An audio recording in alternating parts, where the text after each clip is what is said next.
নতুন বছরের প্রথম জুমা আজকে ছিল। তাড়াতাড়ি সবার আগে গোসল করে নিলাম। গোসল করে জামা কাপড় পরে চুল ঠুল আঁচড়াই, আয়না ছোট ছিল তার জন্য চিরুনি দিতে সমস্যা ছিল। পরে ক্যামেরার দিকে তাকাই টুপি টুপি পরে বেরিয়ে পড়লাম নামাজের উদ্দেশ্যে।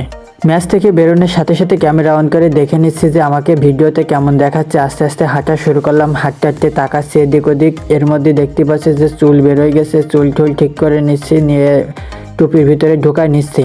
তারপরে প্রায় চলে আসলাম মসজিদের কাছে। এটা হলো যশোর কারবালা মসজিদ। মসজিদের এক পাশে কবর আর এক পাশে দেখতে পাচ্ছি এরকম সাদা সাদা কি টাঙানো। পরে শুনলাম যে এটা হলো হসপিটালে ব্যবহার করা কাপড়, সেটা একজনের ব্যবহারের পরে পরে আবার শুকাতে দেয়।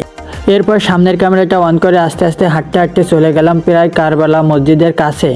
একদম মসজিদের সামনে আসার পরে মসজিদের সামনে যে ফাঁকা জায়গা এসে দেখি তো আমি পুরোই অবাক। এখানে মনে হচ্ছে না যে নামাজ পড়তে আসছে, মনে হচ্ছে কোনো মেলা হচ্ছে। দুনিয়ার যত খাবার জিনিস আছে সব এই জায়গায় নিয়ে চলে আসছে। ঝালমুড়ি, ফুচকা, তারপরে আচার, দই, তারপরে এখানে আইসক্রিম সহ নানা ধরনের জিনিস। দেখি একটা পাগল ওখানে শুয়ে রয়েছে, তার একটু ভিডিও করলাম। এখানে আবার এই যে স্প্রিং চিপস বিক্রি করছে।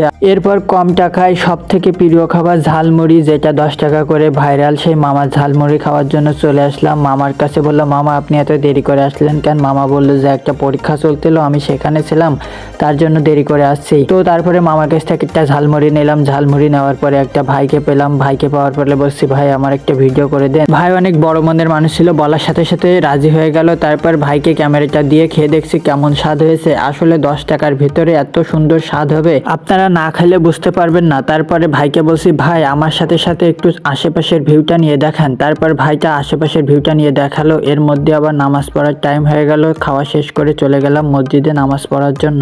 মসজিদের ভিতরে ভিডিও করার জন্য আন্তরিকভাবে দুঃখিত। আমি আসলে আপনাদের দেখাতে চাচ্ছিলাম যশোরের কারবালা মসজিদ কত বড়। এখানে আমি একদিন গুনেছিলাম প্রায় 250 প্লাস ফ্যান রয়েছে। নামাজ শেষ করে আস্তে আস্তে বেরিয়ে গেলাম। বেরিয়ে যাওয়ার পরে দেখছি এখানে কি যেন বিক্রি করছে। পরে যায় দেখি যে ইসলামের বিভিন্ন ধরনের যে দেয়াল চিত্র পাওয়া যায় সেগুলো বিক্রি করছে। তারপরে আবার আস্তে আস্তে হাঁটা শুরু করলাম। হাঁটতে হাঁটতে ম্যাচের উদ্দেশ্যে রওনা দিলাম। রওনা দিতে দিতে কারবালা মসজিদের পাশে যে কবরস্থান রয়েছে সেই কবরস্থানটা দেখার চেষ্টা করলাম। এখানে দেখলাম হাজার হাজার কবর রয়েছে। ওই যে দেখতে পাচ্ছেন উঁচু, ওইটা হলো মাজার। কার মাজার অবশ্যই সেটা আমি জানি না। এখানে নামাজ শেষে প্রতি জুম্মা নামাজ শেষে দেখা যায় যে অনেক কবরস্থানের সামনে তার আত্মীয় স্বজনরা কবর জিয়ারাত করছে। এরপর আস্তে আস্তে আমি আর ওখানে না থেকে, যেহেতু পেটে ক্ষুধা লাগছে, আস্তে আস্তে চলে আসলাম বাড়ির দিকে। তো আজকের ভিডিও এই পর্যন্তই। ভালো লাগলে লাইক করবেন, কমেন্ট করবেন, শেয়ার করবেন। আসসালামু আলাইকুম।